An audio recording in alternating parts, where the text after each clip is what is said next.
And again, some of these are very subtle. But if you compare what we came from, which is our baseline EPA 2010 Cascadia, that has the full chassis wheel-to-wheel fairings that most of our customers are still running. Many of our customers still haven't switched over within the last year to the new generation chassis side fairings that you see here, the 20-inch side extenders. But we did introduce those last year as a separate option. And now when you start talking about the Evolution package, it includes those new generation chassis side fairings. You see it, that have the flare, as well as the 20-inch side extenders. A new piece for the Evolution package there is this little insert between the two pieces here. I'll talk about that a little bit more in a minute. We've got the wheel covers now, both available in both the tire configuration you see here or the wide base tires. It makes a difference on the wheel covers. New mirror housings, these are much more elliptically shaped and aerodynamic. We've got a new windshield seal that reduces flow across, reduces drag and improves airflow across the windshield. The antennas now have been integrated into the actual roof structure. So you've got the radio and CB antennas now are actually in the roof structure itself. Reduces drag, antenna drag. Up front here, there's a couple of small subtle pieces. There's a small air dam below the bumper right here.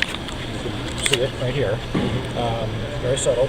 The front bumper now has been completely enclosed. So before we had closed off the two side sections of the bumper.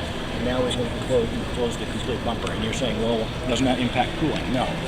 One of the things we've discovered in the last few years since the integration of the new EPA 10 engines and the Detroit Blue Tech technology is our engines run so efficiently now that we were able to actually reduce the cooling capacity of the engine and still improve the cooling efficiency. So when we talk about cooling enhancements to the Evolution, we've actually reduced the radiator size now from 1,625 square inches down to 1,400 and still improved the cooling capacity of the truck. But that also allowed us to lighten up the weight of the truck itself by running a smaller radiator. How much is weight a gain?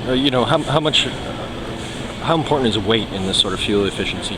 Well, it really doesn't have a huge impact on fuel efficiency until you get into when you start talking about the whole GCW. Sure. So if you're running a truck at 45,000, 50,000 GCW versus what we ran these trucks in our test at 76,000, that's a significant difference. So, but the Evolution package itself, we actually had a net gain of about 300.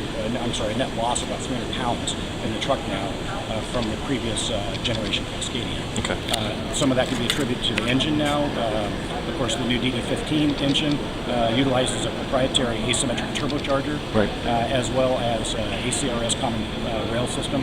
But the engine itself is about 100 pounds lighter than the previous generation DD15. So all of those elements combined then is what we were able to achieve a 7% reduction in fuel economy. Fuel usage with the Cascadia Evolution package versus the 2010 truck, which is back in the corner there. We had identically spec trucks, so the wheelbases are identical. Both ran Eaton Ultra Shift Plus transmissions. The gear ratios are the same. The fifth wheel heights were the same. The trailer gap we ran exactly the same. The trailers we ran on these two trucks from San Diego to Gastonia did not have any aero enhancements like this truck. So they were just straight 53-foot trailers like a lot of our customers might run. And what we did is basically showed them from the 2010 truck to the Evolution, we were able to achieve a 7% improvement in fuel efficiency. Now, we do have some customers that I mentioned had taken advantage last year of starting to put the new chassis side fairings, side extenders on their trucks, which were available on the 2013 year model Cascadias last year. If you compare that configuration to the Evolution package, that's a 5% increase in fuel efficiency. So either way, customers that are going to take advantage of the Evolution package now will have either up to 5% or potentially up to a 7% increase in fuel efficiency. Thank you very much.